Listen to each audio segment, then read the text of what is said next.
কোন নারীটা বেশি বরকতপূর্ণ, কোন নারীটা মধ্যে বেশি বরকত রয়েছে আপনি কিভাবে বুঝবেন?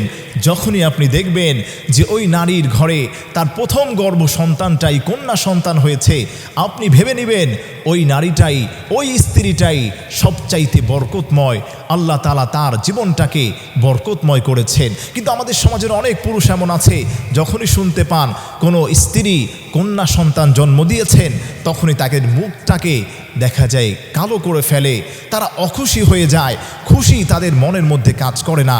অথচ আল্লাহর রসুল বলে দিয়েছেন, যেই ঘরে প্রথম সন্তানটা কন্যা হবে, প্রথম সন্তানটা নারী হবে, আল্লাহ সেই ঘরটাকে জান্নাত বানায় দেন। এক একটি কন্যা সন্তান মানে এক একটি জান্নাতের মালিক।